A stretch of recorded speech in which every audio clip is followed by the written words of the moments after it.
함께 사도신경 하심으로 8월 4일 새벽 예배 하나님 앞에 드리겠습니다.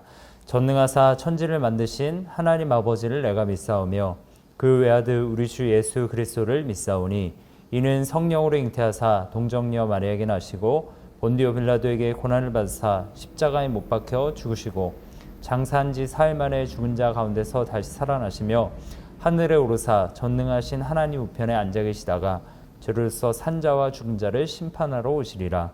성령을 믿사오며 거룩한 공회와 성도가 서로 교통하는 것과 죄를 사하여 주시는 것과 몸이 다시 사는 것과 영원히 사는 것을 믿사옵나이다. 아멘. 찬송가 279장입니다. 찬송가 279장입니다.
하나님께서 우리에게 주시는 말씀은 신명기 21장 1절에서 9절 말씀입니다. 신명기 21장 1절에서 9절 말씀입니다. 제가 가진 성경 구약 293면입니다.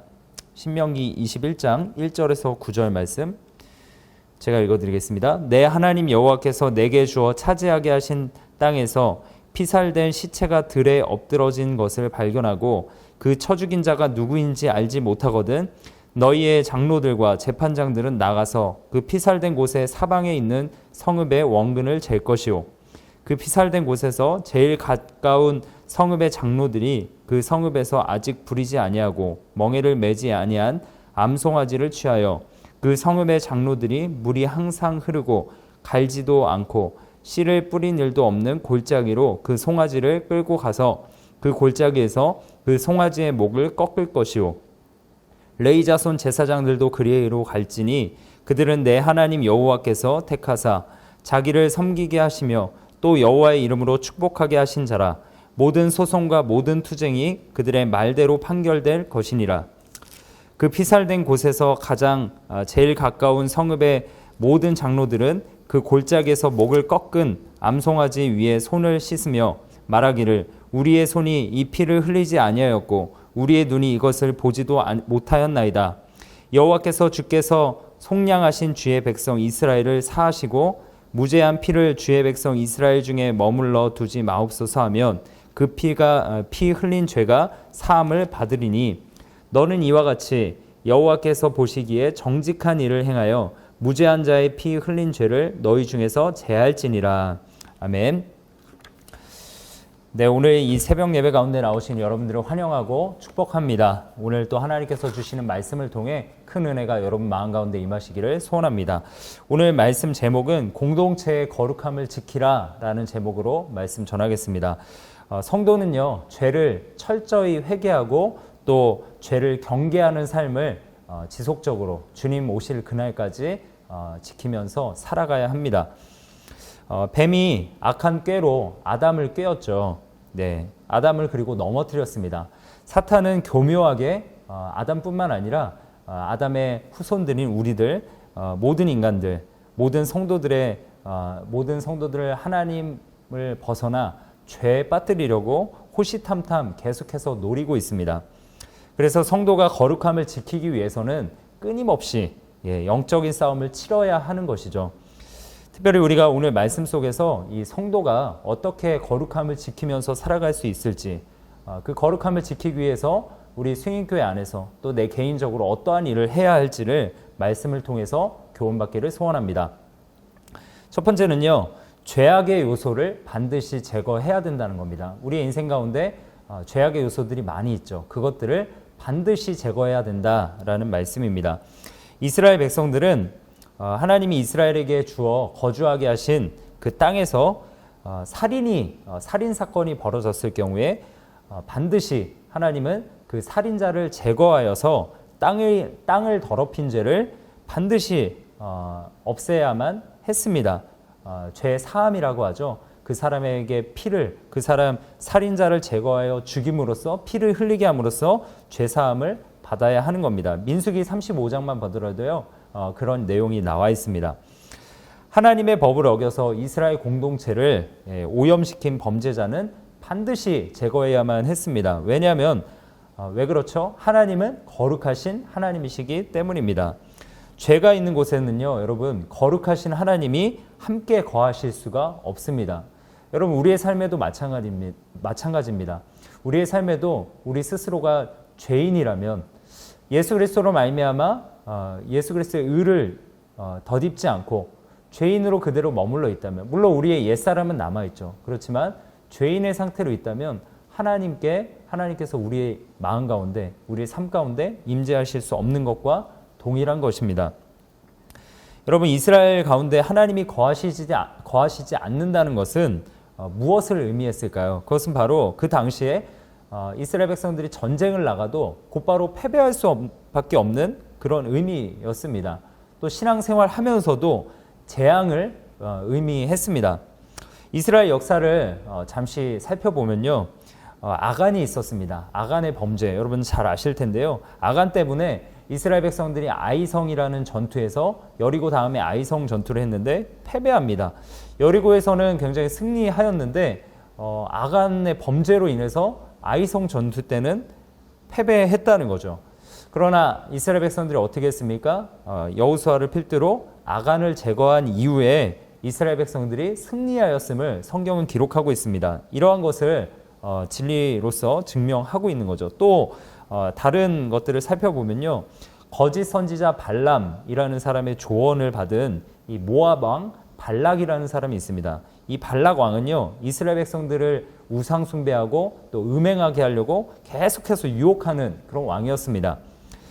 유혹을 받은 이스라엘 백성들은 어떻게 됐습니까? 유혹을 받아서 유혹받아 끌려갔습니다. 결국 하나님이 내리신, 그들을 땅에 내리신 연병으로 인해서 2만 4천여 명의 이스라엘 백성들이 즉사하게 됩니다. 그때 비느하스라는 이 제사장이 음행하는 남녀의 그 텐트로 들어가서 남녀를 죽이자 창을 꼽아 죽였죠. 그러자 하나님의 진노가 멈춘 사건이 이 음행 사건이었습니다. 결국 무엇을 말하고 있습니까? 죄악으로 인해서 하나님이 이스라엘 백성들과 함께 하시지 않으니 전쟁에서 패배하게 되고 또 전염병의 진노를 받게 된 겁니다. 그럴 때 어떻게 했습니까? 죄악의 근원을 제거함으로 회복하게 된 것이죠. 그렇게 제거함으로써 하나님이 함께 하시게 되고 그것을 은혜로 경험하게 되었습니다. 여러분, 우리의 인생 가운데 정말 우리가 구원받은 백성이라면 이 죄악을 반드시 제거하고 하나님이 우리와 함께 하시며 동행하시며 우리에게 복을 내려 주시도록 해야 하지 않겠습니까? 하나님이 내가 거룩하니, 하나님이 이렇게 말씀하셨습니다. 내가 거룩하니 너희도 거룩하라. 그것이 구약시대의 백성들만, 레위기에만 말씀하는 말씀이 아니고요. 오늘날 우리에게도 동일한 말씀입니다. 예수 그리스도로 구원받은 우리가 하나님이 거룩하시니 너희도 거룩하라 라고 명령을 하시는 거죠. 여러분, 거룩함으로 구별되게 살아가야 합니다. 성도가 뭘까요? 성도의 정확한 뜻은 무엇일까요? 거룩할 성, 길 도자죠.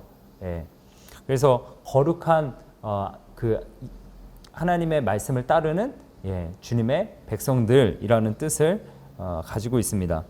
여러분의 삶에서 하나님의 임재를 막는 그런 여러분들의 죄악들을 좀 이 시간 되돌아봤으면 좋겠습니다. 구원받았음에도 여전히 그런 것들이 있다면 돌이키셨으면 좋겠어요. 그 죄악의 근원을 끊어내시는 여러분들의 삶이 되기를 간절히 축원드립니다. 그런데요, 여러분 잘 곰곰이 생각해 보면요, 여러분이 짓는 죄는 여러분이 잘 알고 계시지만 쉽사리 끊어지지 않는 것을 여러분들이 깨닫게 되실 겁니다. 우리의 힘으로 가능할까요? 우리의 힘으로, 신앙의 힘으로 죄를 끊어낼 수 있다면 예수님이 오셨을 이유가 없죠. 예수님이 오시지 않아도 우리가 죄를 스스로 회개하고 우리 스스로 돌이킬 수 있기 때문에 예수님이 오실 이유가 없었을 겁니다. 그러나 정말 우리가 살아가다 보면 느끼듯이 우리의 죄는 우리 스스로 해결할 수 없음을 여러분들 잘 느끼실 겁니다. 여러분, 그럴 때 어떻게 해야 될까요? 우리의 죄를 끊어내려고 계속 한다 그래서 될까요? 되지 않죠. 그럴 때 우리가 성령을 의지해야 할 줄 믿습니다. 구하고 찾고 두드리는 자에게 하나님은 반드시 성령을 보내주신다. 좋은 것 주시겠다 말씀하셨습니다. 그 하나님의 개입을 통해, 하나님의 인도하심을 통해 우리가 구원을 받는, 죄에서 벗어나게 되는 여러분들의 삶이 되기를, 그래서 거룩한 삶이 되어 하나님이 기뻐하시는 그 삶을 살아가게 되고 열매 맺고 또 행복한 삶, 복된 삶을 누리시는 여러분들의 삶이 되기를 간절히 소원합니다. 또 두 번째는요, 하나님께서 이 오늘 말씀을 통해서 말씀하시는 건 무엇이냐면요, 부지 중의 죄라도 이 죄를 경계하라는 말씀입니다. 부지 중의 죄, 고의적이지 않고 부지 중에 일어났다는 거죠. 인간이 살아가면서 여러 가지 범죄가 일어날 수 있습니다. 그런데 범죄가 일어났을 때 범죄자를 특정할 수도 있는데요, 범죄자를 특정하지 못할 때도 있습니다. 범죄자를 잡으면 그 범죄자를 처벌해서 속죄할 수 있지만 누가 범죄자인지 알지 못하는 사건들이 생긴다는 거죠. 오늘 말씀에서 그런 상황이 생겼을 때 속죄하는 의식, 죄를 없이 하는 의식이 필요함을 말씀하고 있습니다. 오늘 본문에서는 하나님께서 이 피살된 시체가 들에서 발견되었는데 누가 살인자인지 알 수 없을 경우에 그 죄를 속죄하는 방법을 말씀해주고 계십니다. 그것은 사람이 피살된 그 장소에서 가장 가까운 성읍에 있는 장로들과 제사장들이 속죄의식을 행하라라는 말씀입니다. 그 의식은 어떤 의식이었냐면요, 장로들과 제사장들이 암송아지의 목을 꺾고 그 피로 손을 씻으면서 자신들의 무죄함을 하나님 앞에 고하고 속죄를 구해야 했던 그런 의식이었습니다. 그들이 그렇게 행하면 하나님께서 무고한 피해에 대해서 책임을 묻지 않으시겠다라고 약속하신 것이죠. 물론 여러분 생각해 보면 하나님이 그 죄를 저지른 살인자 그 사람을 알까요, 모를까요? 하나님은 반드시 아시는 분이시죠. 전능하시는 하나님이시기 때문에 누가 범죄했는지 그 마음까지도 다 알고 계신 분입니다. 그런데 그 하나님께서 그럼에도 오늘 이 말씀은 이스라엘 땅에서 이스라엘 땅에서 일어난 범죄에 대해서 우리가 하지 않았는데 공동체가 함께 책임을 지고 대속의 의식을 행하라라고 명령하고 계신 것입니다. 왜 이런 명령을 하셨을까요? 이런 명령은요, 하나님의 백성들이 죄에 대해서 철저히 경계의식을 가지고 있어라라는 말씀입니다. 부지중에 범죄했을지라도 이런 작은 죄라도 간과하지 마라. 왜냐하면 이 땅에서 너희의 땅에서 일어난 범죄이기 때문입니다. 여러분 하나님 이러한 순종은요, 이렇게 이스라엘 백성들이 정말 철저하게 자기가 범죄하지 않았음에도 모름에도 이렇게 속죄의식을 하는 것은, 이러한 순종은 하나님의 거룩하심에 대한 철저한 개인적 의식입니다. 이 공동체적 의식이죠. 인식입니다. 인식하는 것이고요. 또 경건한 삶을 살아가는 하나님의 백성들의 순종의 모습이라 할 수 있습니다. 여러분 욥기서에도 보면요, 욥이 이렇게 하는 것을 여러분들 잘 아실 겁니다. 자녀들이 잔치를 다 치른 이후에 혹시나 그들이 죄를 지었을까 봐 염려해서 그 자녀의 명수대로 욥이 번제를 드렸던 그 경건한 행위를 여러분들이 아실 겁니다. 혹시 범죄하였을까 해서 그 제사를 드린 것이죠. 여러분 이런 경건의 모습을 우리도 이 민감한 죄에 대해서 굉장히 민감한 이 욥의 모습을 우리가 따라야 할 줄 믿습니다. 혹시라도. 그래서 기도할 때 이런 기도를 저도 어렸을 때 배웠던 것 같아요. 하나님, 제가 부지중에라도 혹시라도 알지 못하는 죄가 있습니까? 용서해 주십시오 라고 기도하는 그런 기도 제목. 여러분들도 그런 기도로 겸손하게 하나님 앞에 나아가시는 여러분들의 삶이 되기를 간절히 축원합니다. 여러분 우리 예수 그리스도의 은혜로 속죄를 받았습니다. 그 은혜로 전적인 구원의 은혜를 받아 살아가고 있습니다. 그런데요, 날마다 우리는 그것으로 끝나는 것이 아니라 거룩한 삶의 자세로 살아가야 하는 숙제가 있다라는 거예요. 경건한 삶을 살아가야 합니다. 매일매일 구원받았다면. 구원받은 자는 그런데요, 여러분 경건하게 살아갑니다. 구원받았다라면 경건한 자세로 날마다 다름질합니다. 예수 그리스도를 닮아가려고 계속해서 다름질해요. 사랑하는 성도 여러분, 이 코로나 시대에 여러분 자신의 개인의 경건을 잘 지켜나가시기를 소원합니다. 그리고 이스라엘 백성들이 부지중에 범죄한 그 땅에서 일어난 죄악도 속죄하였던 것처럼 우리 주변에 있는 사람들, 범죄하는 사람 있지 않나 되돌아보시고 그들을 위해서 기도했으면 좋겠고요. 또 내 주변에 또 우리 수인교회 성도들을 돌아보면서 함께 기도하는 여러분들 되셨으면 좋겠습니다. 야고보서 5장 15절에 보면 정말 우리가 믿음의 기도로서 기도할 때 하나님은 그들의 죄, 형제들의 죄, 그들이 용서를 구하지 않아도 하나님께서 용서를 해주신다라고 하시지 않으셨습니까? 우리가 그런 공동체성을 유지하면서 이 코로나 시대에도 믿음으로 연단되고 또 거룩함을 유지하는 여러분들의 삶이 되기를 간절히 축원드립니다. 함께 오늘 기도하겠습니다. 오늘 말씀 주신 대로 또 두 가지 제목 가지고 기도할 텐데, 첫 번째는 삶에서 개인의 죄악의 요소를 끊어내게 하시고 승인교회의 거룩성을 위해 서로 기도하는 삶을 살아가게 하소서 기도했으면 좋겠습니다. 또 두 번째로 코로나의 확산이 멈추지 않고 계속해서 확산되고 있습니다. 하나님의 은혜 가운데 확산이 멈추게 하시고 또 부서 여름 사역이 또 계속해서 진행되고 있는데 다음 세대가 믿음으로 잘 양육될 수 있도록 하나님 은혜 베풀어 주시옵소서. 이 시간 주님의 이름 한번 부르짖고 합심으로 기도합니다. 주여